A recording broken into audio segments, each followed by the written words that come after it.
ஜான்டனின் தி ecstasy என்ற காணொலி கருத்தரங்கின் இலவச எடுத்துக்காட்டு பதிப்புக்கு வரவேற்கிறோம். பூரண பதிப்பு andyhurleyhead.com வெப்சைட்டில் கிடைக்கிறது. இது கவிதையின் மேற்பார்வை மற்றும் மிக நெருங்கிய பகுப்பாய்வின் ஒரு நிழலை உள்ளடக்குகிறது. இந்த கருத்தரங்கங்கள் மற்றும் வளங்கள் உங்களை எப்படி ஆதரிக்க முடியும் என்பதை பற்றிய ஒரு பார்வையை இது தரும் என நாங்கள் நம்புகிறோம். நாங்கள் இதை ஒரு மேலோட்டத்துடன் பிராரம்பிக்கிறோம். தி எக்ஸ்டசி டன்னின் இன்னொரு காதல் கவிதை ஆகும், ஆனால் அதில் அவன் காதலர்களின் ஆத்மாக்களின் தன்மையும் உடலின் மற்றும் ஆத்மாவின் உறவையும் பற்றிய சிந்தனையும் அடங்கியுள்ளது. காதலர் ஆத்மாக்கள் பேசுவதையும் அவை எப்படி ஒன்றிப்பட்டுள்ளன என்று சிந்தித்து ஆன்மீக மற்றும் இன்பம் நிறைந்த காதலின் கருத்துக்களை அவன் ஆராய்கிறான். அவர்கள் கைப்பிடித்து ஓரங்க பேங்க் மேல் அமைதியாக அமர்ந்திருக்கின்றனர். பிரிகான்றின் மூலம் அவர்களது ஆன்மாக்களின் இணைப்பினை விவரிக்கிறார். பின்னர் இது எவ்வாறு புரிதலை வளர்க்கின்றது மற்றும் மனித பின்னணிக்கு தற்சிலை உதாரணமாக செயல்படுகிறது என்பதை பற்றி காட்டுகிறார். டன் அவர்களின் உடல் தெரியுமாறாக இம்மற்றை புலம்புவதில் உடல் விளையும் பங்கு என்னவென்று ஆராய்கிறார். இங்கு காதலின் குணத்தை சால்வதாக கவிஞர் கருதப்படலாம். ட்ரைட்டன் அடலீஸ் நெருக்கது குறிக்கும் முக்கியத்துவத்தை அவர் தனது காதலிக்கு உறுதி செய்கிறார் எனவும் வாதிடலாம். தான் வரிகள் 1 முதல் 20 வரை காதலர்களை கைகோர்த்து ஒரு ஆற்றின் கரையில் அமர்ந்திருப்பதை வர்ணிக்கிறார். காதலர்கள் ஒன்றிணைந்துள்ளனர் என்று அவர் அவர்களின் உடல் நெருக்கத்தை விவரிக்கும் போது வர்ணிக்கிறார். இதன்போது பகிர்ந்து கொள்ளப்படும் காதல் அவர்களின் ஆத்துமாக்கள் பகிர்ந்து கொள்ளப்படும் காதலின் மூலம் தொடர்பு கொள்கின்றன. செலிகொள்கின்றார் கற்பனை செய்கிறார். உள்வாங்கின அப்பஸ் ஈவன் பிபி 1 முதல் 40 வரையிலான வரிகளில் வடிபைக்ஷம் மலியத் ஃப்ரண்ட் அமக்கூடிய யாராவது ஆல்கிலீட் ஆஃப் கிரீன்ஸ் பிரசபெர்சம் பாபி இருதர்ஷ்வத்தின் படுகிறார். இர்க என் கிரந்த அனுபவத்தால் செழிப்படைந்திருப்பர் என அவர் பரிந்துரைக்கிறார். வரி 29 அவர் காதலர் அனுபவத்திற்கு அப்பாற்பட்ட உணர்வை ஒரு மகிழ்ச்சி என்று விவரிக்கிறார். அது காதலருக்கு அவர்களின் காதலின் தோற்றம் மற்றும் அர்த்தத்தை பற்றிய தெரிந்துணர்வை வழங்குகிறது என்று அவர் குறிப்பிடுகிறார். பன்செம்பை ஈர்ப்பம் மட்டுமல்லாது ஒன்றாக கலந்து புதியதாக மாறும் ஆத்மாவுகளின் இணைப்பும்.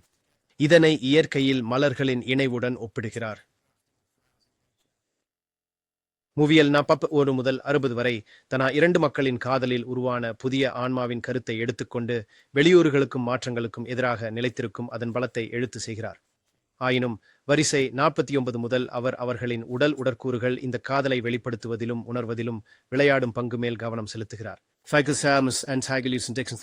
உள்ளதன் முக்கியத்துவத்தை அவர் சுட்டிக்காட்டுகிறார். குலத்தினை ஆகாயங்களின் தாக்கம் காற்றின் வழியாக உள்ளதற்கு இணைக்கிறார். கவிதையின் இறுதி பகுதியில் ஓவஞ்சசிங்கர் இந்த கருத்தை மீண்டும் வலியுறுத்துகிறார். கைப்பிடித்துக் கொள்ளப்பட்ட கைகளின் வழியாகவே ஆன்மா மீண்டும் கீழே செல்கிறது என்றும் உணர்ச்சிகள் மற்றும் உணர்வுகள் மூலம் வெளிப்படுகிறது என்றும் காட்டுகிறார். இங்கே ஓவஞ்சசிங்கர் தனது நம்பிக்கையை காதல் முழுமையாக வெளிப்பட நிலை, உடல் மற்றும் ஆன்மீக கூறுகளின் முக்கியத்துவம் குறித்து விளக்குகிறார். திஸ்கலஸ்லஃபனன்ஸ்களுக்கு உதாரணமாகவும் அவர்களால் காண முடிந்தால் அது அவர்களை பொலிரச் செய்வதற்கான இடமாகவும் பரிந்துரைக்க செய்கிறது.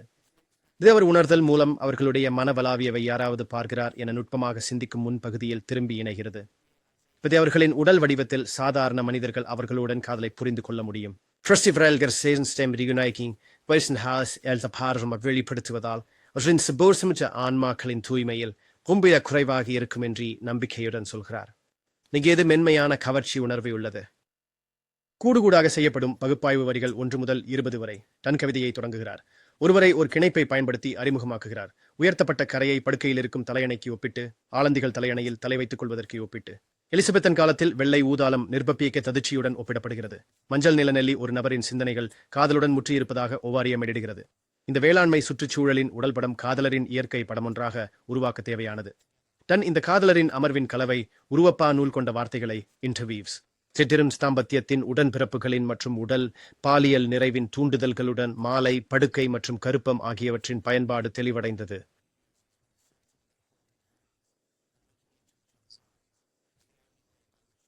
பெருக்கம் என்ற எலெக்ஷன் ஒரு முறையாக வளர்ச்சியையோ ஆக அளிப்பதை அல்லது வளர்ப்பதை பரிந்துரைக்கின்றது.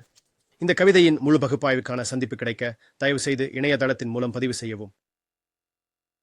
பின்வரும் சில செயல்பாடுகள் மேலுமான ஆய்விற்காக பரிந்துரைக்கப்படுகின்றன. முழு பதிப்பு andyhurleyhead.com இணையதளத்தில் கிடைக்கிறது. முழு பொருளுரை இணையதளத்தில் கிடைக்கிறது. அங்கு முக்கியமான தலைப்பிற்கான கட்டுரை பதிலையை எவ்வாறு அமைப்பது என்கிற தகவலும் உள்ளன. பின்வரும் கூறுகள் கவிதையை குறித்து அவற்றின் புரிதலை கலந்துரையாடுவதற்கும் தலைவி முறைகளை வகுப்பறையிலும் பாடத்திட்டத்திலும் அபிவிருத்தி செய்ய விரும்பும் ஆசிரியர்களுக்கும் பயன்படக்கூடும்.